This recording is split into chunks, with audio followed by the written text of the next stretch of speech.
Today we're going to be talking about the man who discovered America's freedom formula, who put it all together, who went through the pain and suffering and stress and strain of what it takes to read books, to dissect them, and come up with a formula for freedom.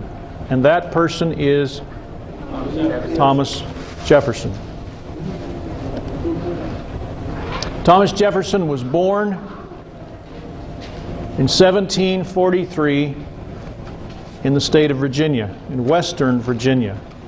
There were some other great people who were alive at the time he was born. And just to help you put all of this in context about their ages, let me go through a few of them. First of all, George Washington was 11 years old when Jefferson was born.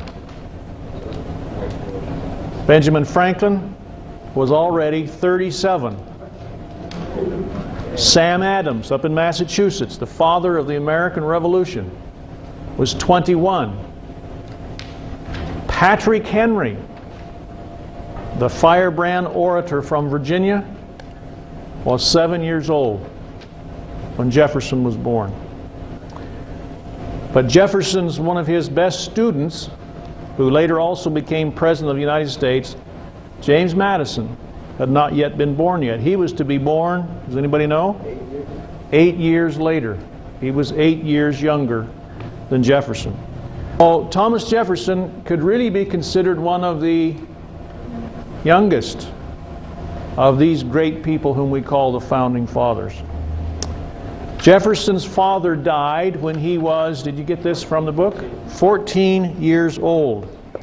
And there's a little paragraph on page 17, first column, in quotes. This is from Jefferson's writings, where he says, "When I recollect that at 14 years of age, the whole care and direction of myself was thrown on myself entirely, without a relation or friend qualified to advise or guide me, and recollect the various sorts of bad company with which I associated from time to time, I am astonished I did not turn off with some of them and become as worthless to society as they were." What impression does that leave you about Thomas Jefferson? He was a rebel? A total rebel? Just a no good, worthless teenager? No, a rebel, but he had a good head on his shoulders. No, I mean, he associated with the kids of his time, some of whom he identified as bad company, and we'll learn a little bit later, some of whom were really good to him. So was he kind of a normal person? Yeah. In that regard, probably so. But he later wrote, "I'm just glad I didn't turn off as worthless as some of them." Well, as it says on page 17, Jefferson entered college, the College of William and Mary, in Williamsburg, at the age of 16. And when did he graduate from college? Did you pick this up? At 19. From 16 to 19. I want to talk for just a minute. Well, first of all, down on the bottom of page 17, second column, what were his favorite subjects in school? Math and mechanics. What would that be today, mechanics? Probably some kind of engineering, maybe physics, math and physics. How does that compare with what you like? Huh? I like everything. Do you? Jefferson also loved everything. We'll talk about that in just a minute. Jefferson had the unique ability. I say unique because, well, you tell me if it's very common. He liked to play. He liked to play games. He was involved in some sporting activities. But when it was time to study, what did he have the discipline of doing? Study. Saying, "I got to go hit the books." He had tremendous study habits. And for many years during his most intense studying, Jefferson studied, did you pick up on this? How many hours a day? Up to 14 hours a day. Does that bother you? 14 hours. How long would that mean you would be studying? 14 hours? Until perhaps, as he said, 2 a.m. in the morning. Did you pick up on that? Okay. All right. Not that you would want to do that all the time, but if it's necessary, you do it. Do you find that way in your studies? If it's necessary, whatever it takes, you do it. Okay. He had two favorite pastimes during this study time. What were they? Playing the violin and? No, of course he did a lot of reading. What else did he do? He ran 2 miles a day. He ran. How long? How far? 2 miles. 2 miles a day. He had a favorite rock. Did you pick this up? Favorite rock, a mile out of town, and he would run to it around 2 o'clock in the morning. He would run to it and run back. 2 in the morning? Yeah. Before I went to bed? Yeah. Or at twilight in the morning, whatever. But he wanted to keep himself physically fit. So he ran 2 miles a day. And as was mentioned, what else did he do for diversion? He played the violin. And as we'll see, he became so accomplished as a violin player that the governor of Virginia invited him to come and play on a regular basis at the governor's mansion. And it was kind of nice that he did, because it was there that he met somebody that kind of was nice to him a little bit later. We'll talk about that. Anyway, in his schooling, he mentioned specifically 3 distinguished friends. Who was the first one? First one he mentioned was Professor William Small, whom he idolized as a professor of mathematics, taught him math, taught him the meaning of math, taught him how to think mathematically. Who was the other one? Governor Fouquet, governor of Virginia. And the last one? Somebody mentioned it? George Wythe. Professor George Wythe, the first professor of law in America. And what did he used to do with these 3 people? First of all, these three people used to get together on a periodic basis and have discussions. And he was honored when they invited him to join them. And what does he say about it? This is on page 19, near the bottom of the first column. He says, "At these dinners," Jefferson later recalled, "I heard more good sense, more rational and philosophical conversations than in all my life besides." Does that kind of give you the impression he looked forward to meeting at dinner with these 3 and having some kind of a discussion? Young Jefferson. How old was he at this time? Somewhere between 16 and 19. Being invited in. Do you begin to get a picture of the personality and character of Thomas Jefferson? Now, oh, by the way, on page 19, under the picture of George Wythe, first full paragraph, it says, he studied not only the law, but also, you ready for this? Languages, physics, agriculture, mathematics, philosophy, chemistry, anatomy, zoology, botany, religion, politics, history, literature, rhetoric, and virtually every other subject imaginable. What does that mean Thomas Jefferson wanted? He wanted to know everything. Have you ever known somebody like this? Who wants to know everything? I have a son who's now at Stanford. And I remember him telling me one time when he was in high school, because he was, and still is, quite a student. He says, "Dad, I just want to know everything." And once in a while you meet somebody like that, and it's just like a sponge. You just soak it up. There was a particular day in the life of Thomas Jefferson that changed his life. Did you get that? Jefferson was invited each week to dine with them. What was the day described in the book that changed the life of Thomas Jefferson? It occurred in the House of Burgesses, which is the elected assembly of the people of Virginia, in the year 1765. How old would Jefferson have been in 1765?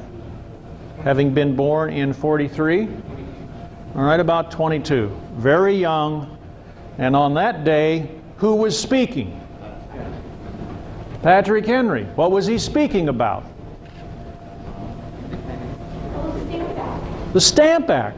What was his position on the Stamp Act? He was speaking against it. And he gave such a powerful speech in the House of Burgesses. Do you remember one quote from his speech that's really kind of famous?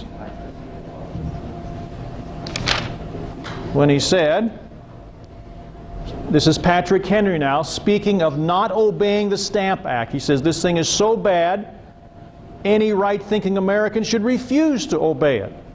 And some would say, if you refuse to obey it, you will be charged with treason. And Patrick Henry said, what? If this be treason, make the most of it. That was Patrick Henry. And Jefferson says, I stood there, and in the picture here on page 20, I don't know if this is what the artist of this picture meant, but right up here in the corner, see that? Because Jefferson says that he was standing in the back by the door. That may be Jefferson right up there, I don't know. He says, I couldn't believe what I was hearing. Heard the splendid display of Mr. Henry's talents as a popular orator. They were great indeed, such as I have never heard from any other man. He appeared to me to speak as Homer wrote. Who's Homer? The guy that wrote the Iliad, yeah. Right, right. Anyway, he says, this kindled such a feeling in my soul for freedom and freedom from tyranny.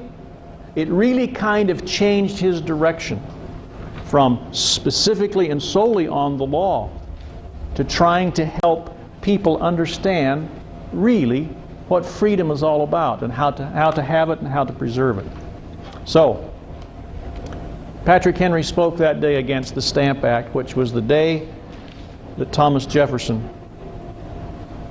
had a big change in his life. Now, another interesting thing happened with Jefferson on that same page. After his law courses were completed, he went and sat before the bar. Do you know what that means? Yeah. To try to pass the bar. What does that mean? And there's judges there, and if you pass it, Now, you present yourself before people, either in writing or orally or both, and they ask you questions, and if you pass, then you are admitted to the bar, meaning you can practice law in that state. What was his unique experience in going before the bar? People that needed more. come on, man. I wanted that one.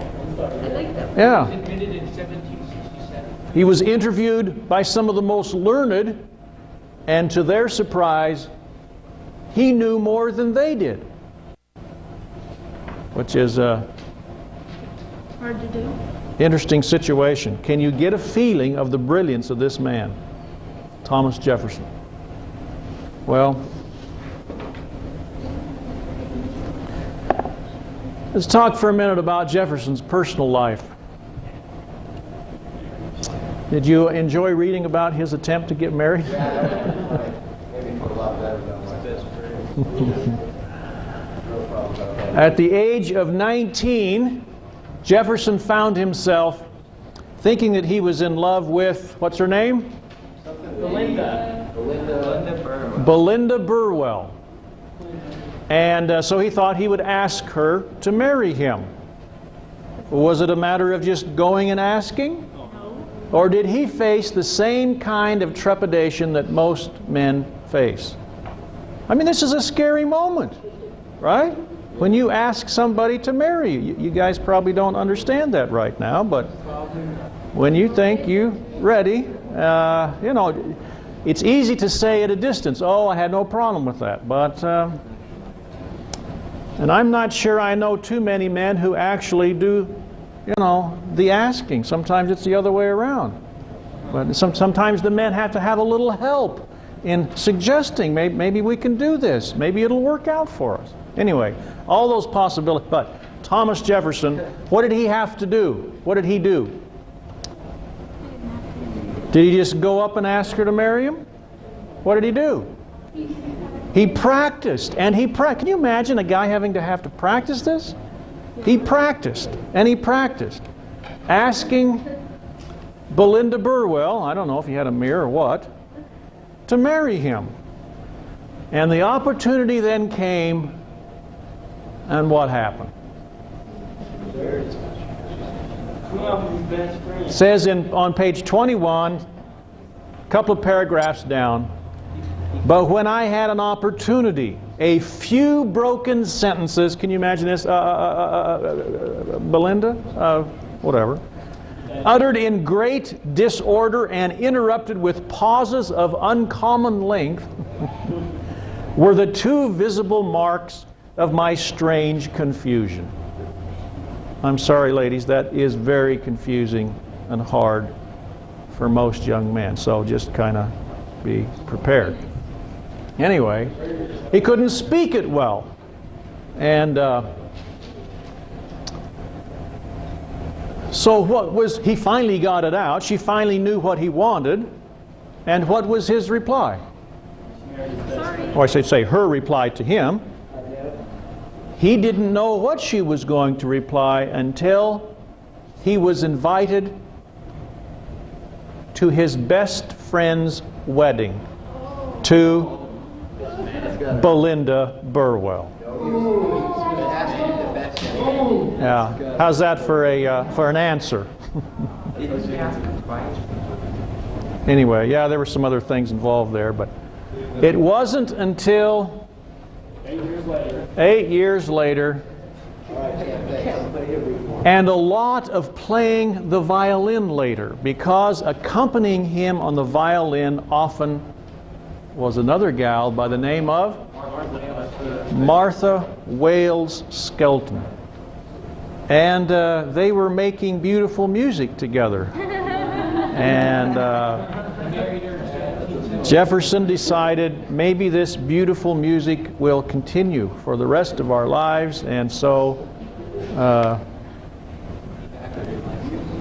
he finally did marry Martha Wales Skelton. And later, as you know, built her a beautiful home, which is now called Monticello in Virginia. What would Jefferson or anybody have to have who loved to learn? What would they have to have? Libraries. They have to have a library. They have to have lots of books.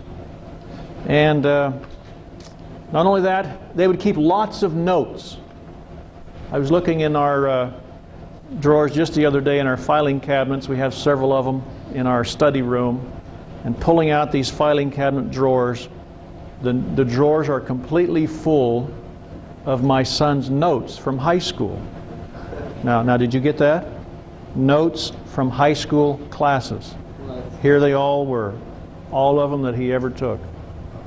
And all orderly arranged. He just wants to know everything, and if he ever has to go back, and I've seen him do this, to refer to something, has them all there. I don't know, where are you keeping your notes? In the trash can. Okay. Anyway, and so Jefferson had a great library made up of thousands of books. And in 1770, this would have been what, 6 years before the writing of the Declaration of Independence, something happened to his library. Nearly every book burned, and the papers he owned. Pardon me? When was it he had to sell it and then he went bankrupt, he probably didn't buy it back? That was near the end of his life. As a matter of fact, even after he died, they had to sell everything else he had. 1770, fire completely destroyed his library, but that didn't stop him. What did he do? He rebuilt it to over 1,000 books 5 years later. 1,000 books.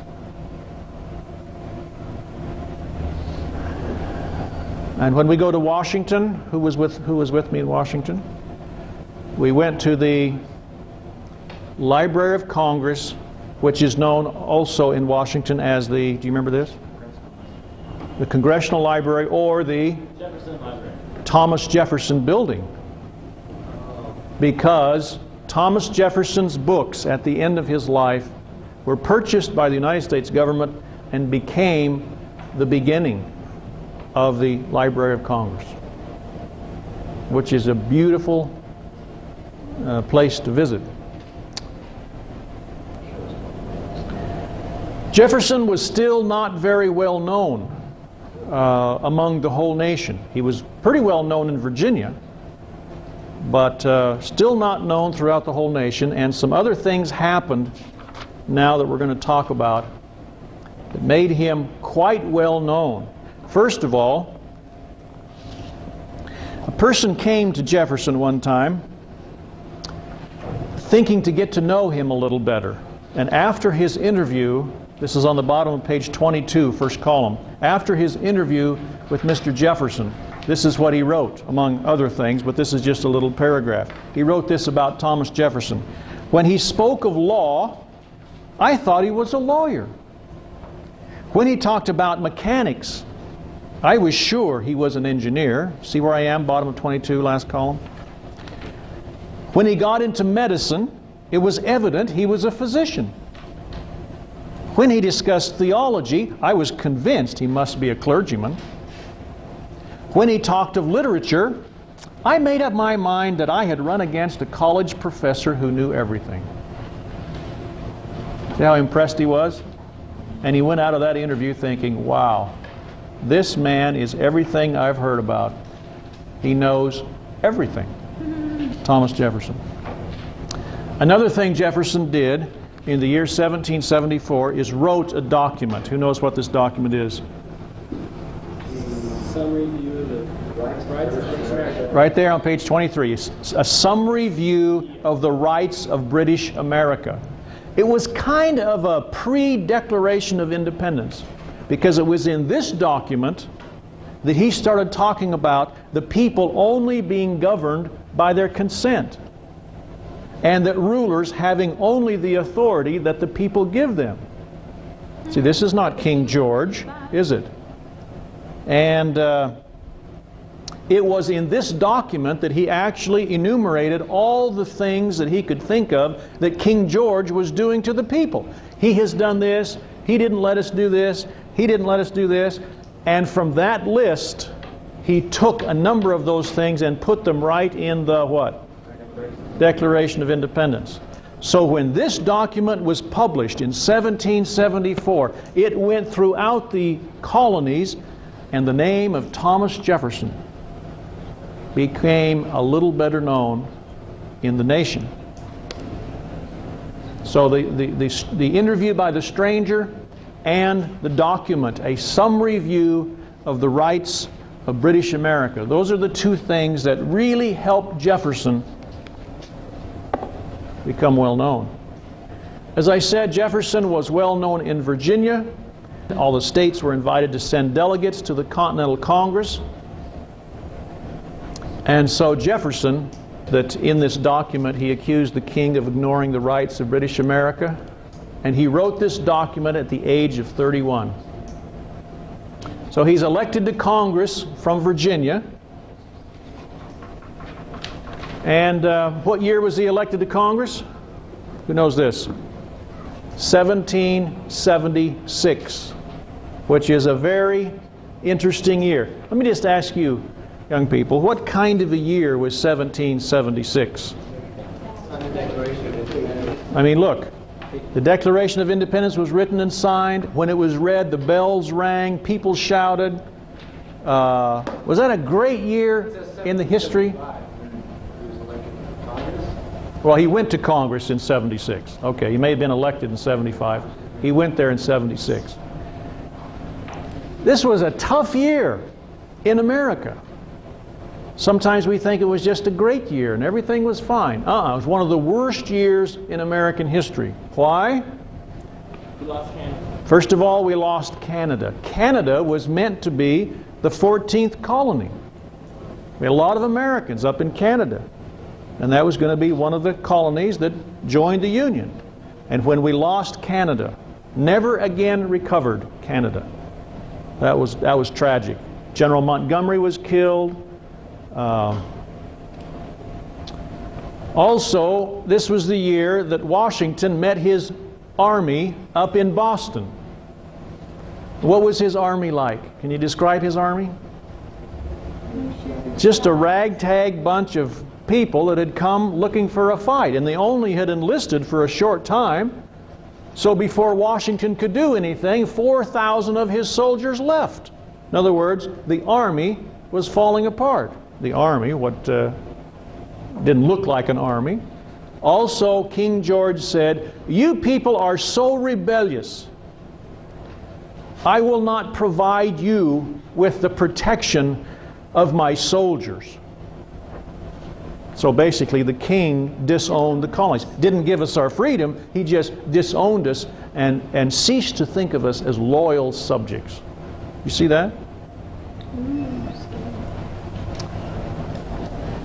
Okay. Not only was 1776 a hard year for America, it was also a very difficult year for Thomas Jefferson. And here's why. First of all, his mother had died that year. His wife was extremely ill. He had a child also die. Jefferson had several children, and several of those died. Only 2 of them actually lived to maturity, and one of them lived what might be considered a complete life. So lots of family situations Jefferson was involved in. And because of these family situations, Jefferson had developed migraine headaches. Now, I've never had a migraine headache, but they tell me they're not fun. Day and night for 4, 5, 6 weeks, Jefferson was suffering from these headaches. And people say that he had reddish brown hair. He was a great horseman, and he would get on his horse and ride up into the hills above Monticello, and his hair flying, just trying to get away from everything for a little bit to get rid of these headaches. And so it was a tough year for Jefferson. But one of his biggest worries was the future of the country. And remember us talking about what young people usually go through. Some young people, see if you agree with this, that some young people, when they get to be maybe 15, as early as 15, 16, 17, 18 years old, what do some of them start wishing for? Huh? Freedom. Got to get out of this. Too many rules. Not any of you, of course, but you know, yes. Once in a while, just got to get out. Can't wait. And what happens once in a while when a young person does launch out on their own? All of a sudden they start realizing, utilities? What's that? Insurance. Never even thought of that. I knew I'd have to pay a little rent and buy a little food. But all of these repairs, buying a car. All of a sudden, what looks real good about that time? Going back home, mommy and dad. Back home. Free rent, right? And Jefferson knew that groups of people in colonies or states would react the same way that individuals do. We can all be united to get what? Freedom from King George. But once we get it, what will happen? If you don't know what to do with freedom, it can be worse than under King George. It can be worse. Well, he said, you remember, for example, in ancient Israel, when the Israelites came out of Egypt, they got out into the desert, what did they start telling Moses?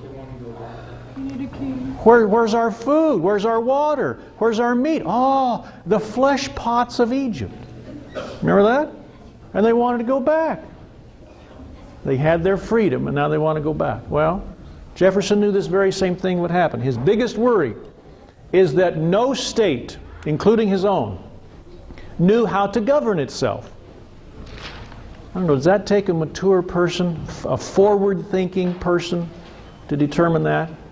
He actually said, I think we're going to win our freedom from England. Eventually we will.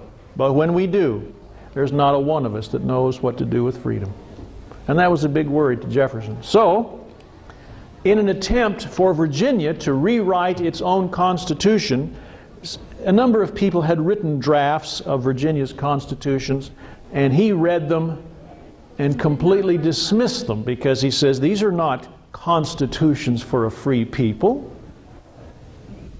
And so what did he do? He determined that they were all defective, and he wrote 3 suggested constitutions himself that they could use after they won their freedom.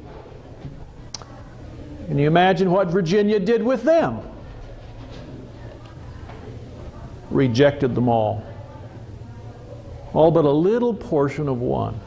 Virginia said, we don't want these things in our Constitution. Well, what things was Jefferson talking about that need to change? First of all, he said, if you really want to be a free people, you have to get rid of the ugliest institution we have in this state. What was it? Slavery. Slavery. Can you imagine Jefferson being the foremost proponent to get rid of slavery? Does that sound a little hypocritical to you? Yeah. Why would it?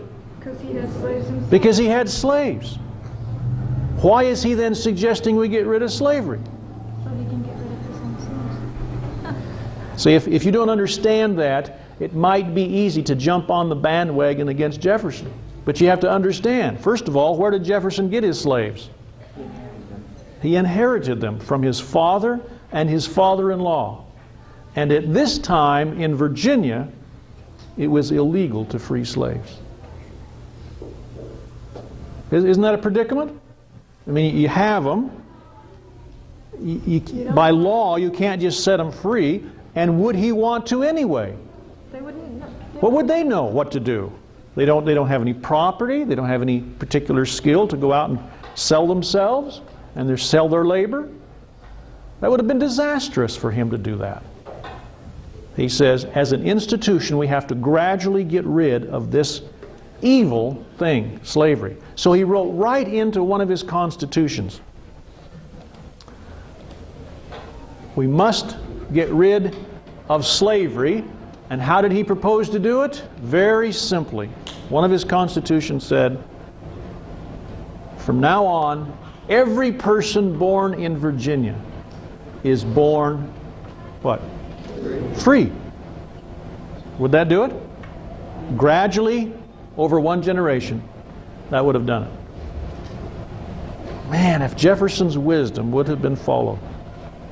But Virginia said, we like slavery. Our whole economies are dependent on it. You can't get rid of this. We love this institution of slavery that we got from the British, which is really where it came from.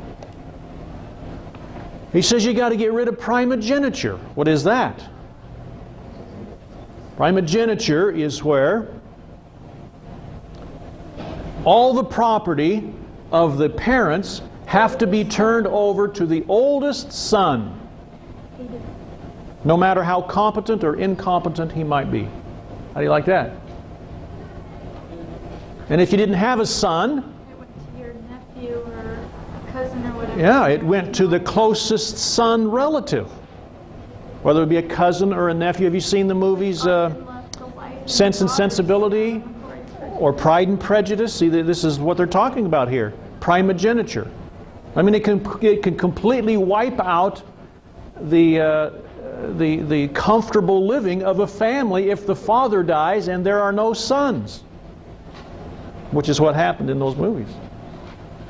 Well, primogeniture. Jefferson said, in freedom, you have to be able to allow people to give and do with their property what they will.